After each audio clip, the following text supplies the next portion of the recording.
शुरू से मेरे मन में जो एक बड़ा रुझान रहता था कि कुछ ऐसा कुछ अलग करें जो दूसरों से हमें अलग कर दे, अलग होकर समाज में कुछ ऐसा कुछ काम करें कि लोगों को हम बना सकें।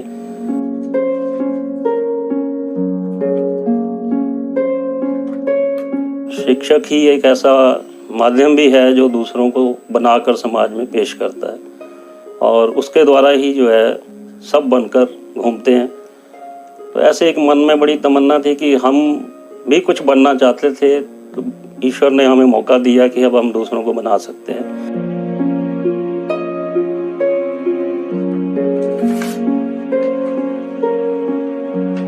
सबसे बड़ी बात यह रही कि शिक्षण संस्थान में जाकर मैंने एक बिल्डिंग में अपने आप को बंद नहीं रखा। वहाँ से निकलने के बाद भी अपने आप को एक शिक्षक बनाए रखा, क्योंकि शिक्षक तो वही होता है जो कहीं खड़ा हो जाए समाज में तो लोगों के ऊपर उसका असर पड़ने लग जाए।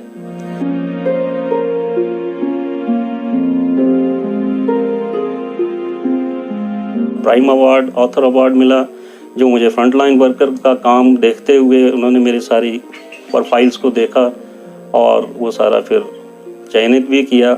उसके बाद फिर फैप एजुकेशन अवार्ड जो फेडरेशन प्राइवेट संस्थाओं के द्वारा से रखा गया था, उसमें SMD-RSD कॉलेजिएट से जो है सबसे पहले अवार्ड जो है वो चरणजीत सिंह चन्नी के द्वारा मुझे जो नवाजा गया पंजाब यूनिवर्सिटी चंडीगढ़ में।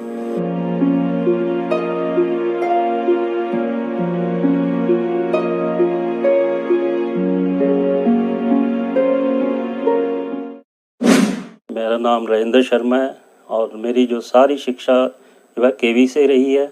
उसके बाद धीरे धीरे आगे बढ़ते रहे, सफ़र रहा, संघर्षमय जीवन भी रहा और परिवार में पिताजी हैं, माताजी हैं, ब्रदर हैं और वाइफ हैं। ये सब लोग जो है मेरे साथ बने हुए हैं अब तक, बड़ा सहयोग भी है इनका। और इन्हीं कामों को देखते हुए शुरू से मेरे मन में जो एक बड़ा रुझान रहता था कि कुछ ऐसा कुछ अलग करें जो दूसरों से हमें अलग कर दे, अलग होकर समाज में कुछ ऐसा कुछ काम करें कि लोगों को हम बना सकें। और शिक्षक ही एक ऐसा माध्यम भी है जो दूसरों को बनाकर समाज में पेश करता है और उसके द्वारा ही जो है सब बनकर घूमते हैं। तो ऐसे एक मन में बड़ी तमन्ना थी कि हम भी कुछ बनना चाहते थे, तो ईश्वर ने हमें मौका दिया कि अब हम दूसरों को बना सकते हैं। हमारा असर पड़ता है यदि असर हम में हो तो। धीरे धीरे ऐसे सफ़र चलता रहा। ग्रेजुएशन की गवर्नमेंट कॉलेज गुरदासपुर से, उसके बाद फिर MA की हिंदी में, उसके बाद फिर ऑप्शनल इंग्लिश में भी की। करते करते सफ़र ऐसे बनता रहा। संघर्षमय जीवन था, कुछ ट्यूशन्स लेते रहे। शहर के शायद ही कोई ऐसे लोग रहे होंगे जिनके बच्चों को मैंने जाकर उनके घरों में नहीं पढ़ाया। और बड़ा मन में एक विश्वास भी रहता था कि कुछ प्रशासनिक सेवा मैं कर सकूं। कोई IAS के लिए मेरे मन में एक बड़ी तमन्ना थी कि मैं कुछ ऐसा करूंगा, पर कुछ घर के हालात रहे, मैं उस सफ़र में कहीं नहीं जा सका।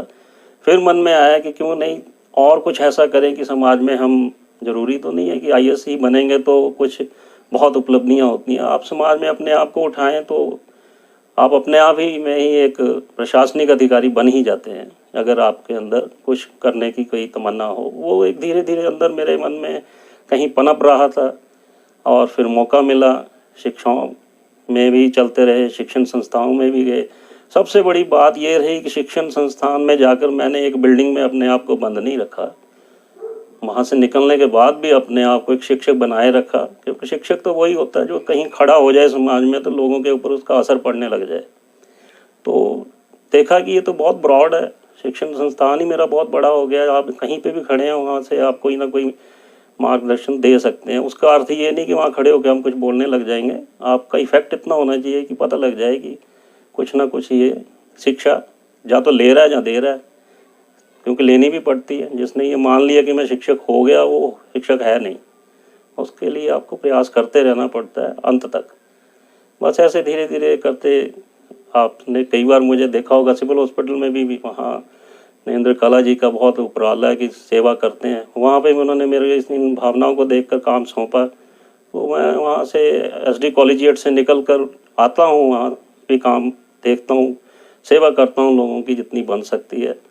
और वो मेरे अंदर जो भाव थे वो धीरे धीरे फिर वो पनपने लग गए। बहुत से लोगों से मिलना जुलना हो गया, लोग देखने लग गए, लोगों को शिक्षा देने लग गए, मिलने भी लग गई।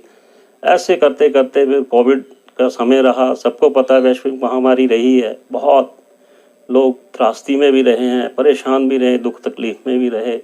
ऐसे में लगातार जो है मैं सिविल हॉस्पिटल में कार्यरत रहा, काम करता रहा, ऑनलाइन क्लासेस भी लगाते रहे। और वहाँ जब सारा लोग जो अंदर बैठे हुए थे, ऐसे कामों में निकलने के लिए कोई बाहर नहीं आ सकता, ऐसे में ईश्वर ने कुछ ऐसी कृपा की कि मैं वहाँ जाता रहा और कोविड पेशेंट्स के लिए भी काम करते रहे, खाना भी बांटते रहे, जो बन सका वो करते रहे।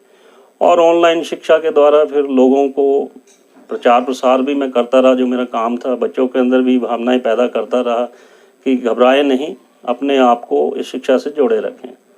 ऐसे सफ़र चलता रहा। फिर प्रधानमंत्री जी की भी कुछ एक योजना थी कि कोई अगर वॉलंटरीली कुछ काम करना चाहता है तो वो ये फॉर्म फिल करे। तो मौका था, डिजिटली चल रहे थे सब, हमने भी वही कोशिश की, मैंने फॉर्म फिल किया। उनकी तरफ से भी फिर बधाई पात्र के भी बने हम।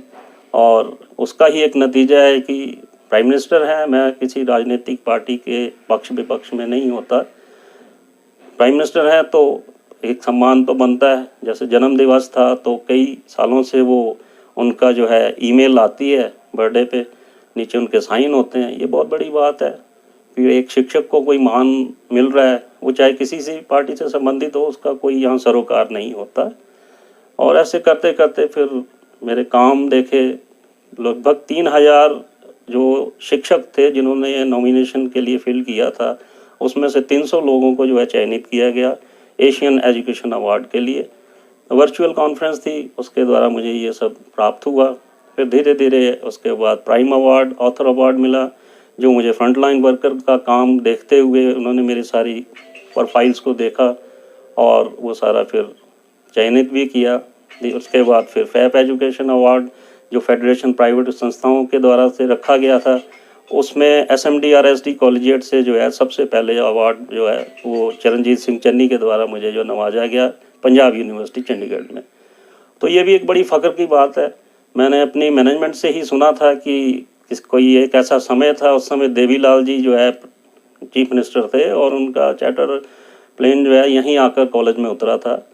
और बड़ी उसके बाद ये एक ऐतिहासिक मोमेंट हुआ कि चरणजीत सिंह चन्नी चीफ मिनिस्टर थे और उनके पास जो है एक इनकी ही संस्था का व्यक्ति जो है वहाँ एक साधारण रूप में जाता है।